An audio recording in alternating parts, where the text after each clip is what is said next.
कि कांग्रेस पप्पू यादव को आगे करके जदयू को साधने की कोशिश कर रही है।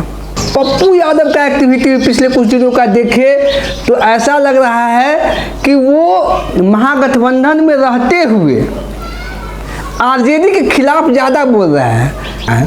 आरजेडी खुद चाहे कि हमको ज़्यादा से ज़्यादा सीट मिले, तो कांग्रेस को अपना भविष्य महागठबंधन के साथ अंधकार में दिख रहा है, इसलिए वो टॉर्च लेके पप्पू यादव को भेज दिए है कि देखिए कहीं जदयू के साथ नीतीश कुमार के यहाँ कुछ प्रकाश है हमारे लिए बचाओ। राष्ट्रगान का अपमान वाले मामले में भी कल जब वो पटना एयरपोर्ट पे आए तो वो नीतीश कुमार को डिफेंड करते आए और लालू परिवार पर वो हमलावर दिख रहे थे। कांग्रेस के कारण ही पिछली बार तेजस्वी की सरकार नहीं बन पाई। सही है, आरजेडी इससे असहज है, ये भी बात सही है कि वो कन्हैया कुमार को पसंद नहीं करती है, पप्पू यादव को पसंद नहीं करता है। दोनों को कांग्रेस जो है दोनों ढील दे रखा है कि भाई तुम लोग जो है आगे बढ़ो।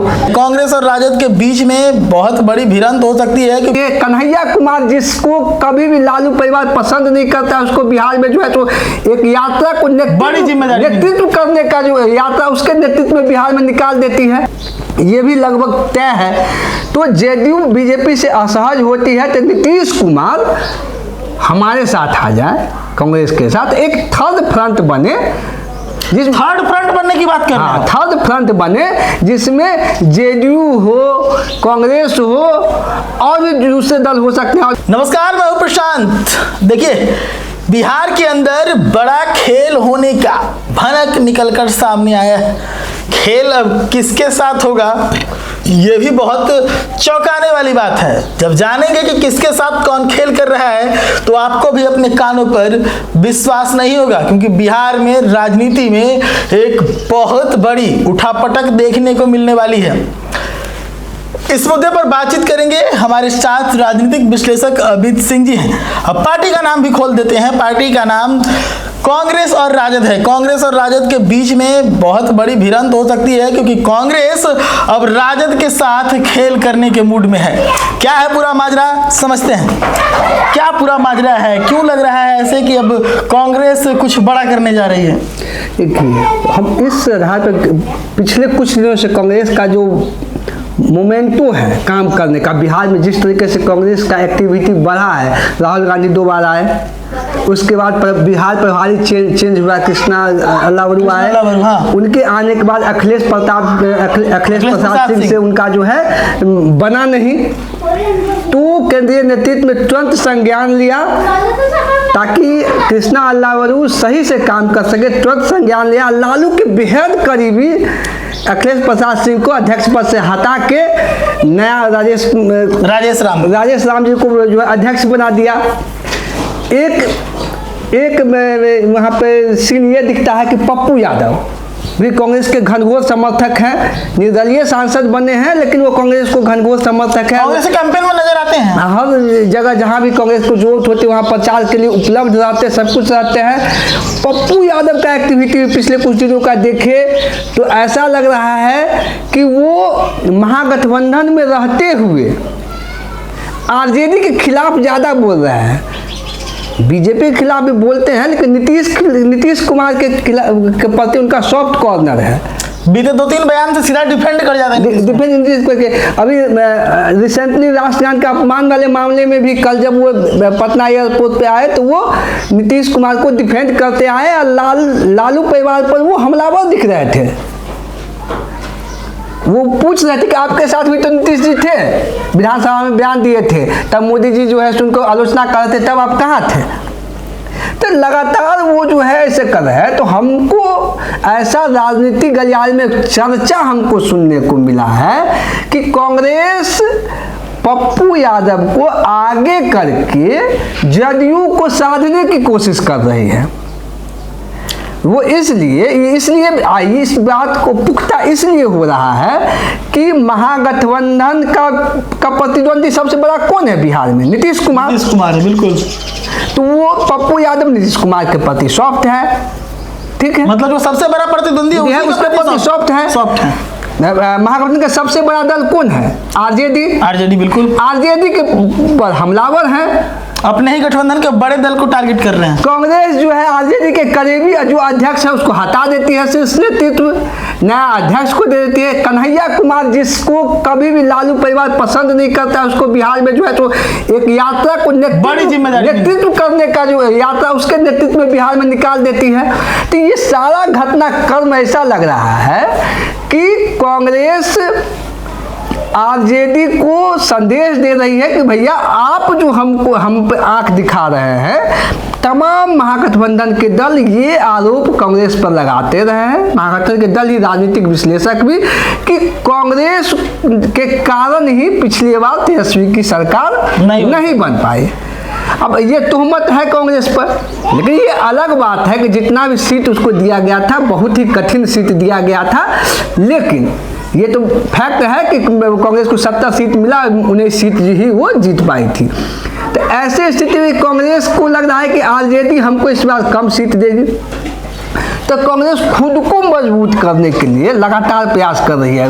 पूरा मतलब कि जो जनवरी से या पिछले 2024 के लास्ट से जो लगातार प्रयास कर रही है, राहुल गांधी आए, उसके बाद फिर प्रभारी बदला, फिर अध्यक्ष बदला, कन्हैया कुमार के नेतृत्व में यात्रा करवा दी। इधर पप्पू यादव को हर चुनाव में प्रचार के लिए ले जाते हैं, लेकिन पप्पू यादव को खुली छूट है कि आप लालू परिवार की आलोचना कीजिए, नीतीश कुमार के प्रति सॉफ्ट रहिए। मतलब पप्पू यादव को इस बात की लगाया गया है कि अगर जेडीयू बीजेपी से असहज होती है, जो कि कभी भी जेडीयू हो सकती है, हाँ, नीतीश कुमार जी कभी भी बीजेपी से असहज हो सकती है, आरजेडी में इस बार कम से कम नीतीश कुमार को मुख्यमंत्री का उम्मीदवार नहीं बनाया जाएगा, ये भी लगभग तय है।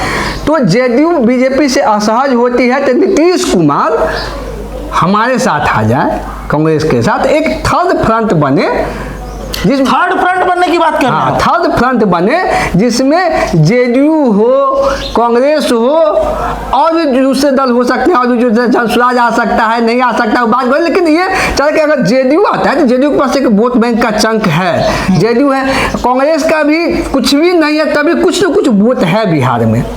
ऐसा वोट निर्णायक वोट नहीं है, वो सीट नहीं दिला सकता, अगर अकेले चुनाव लड़ती है तो सीट में कन्वर्ट नहीं होगा कांग्रेस का वोट बैंक, लेकिन उसके पास वोट बैंक है कि अगर एक साथ मिले किसी के साथ तो कुछ उसको फायदा होगा।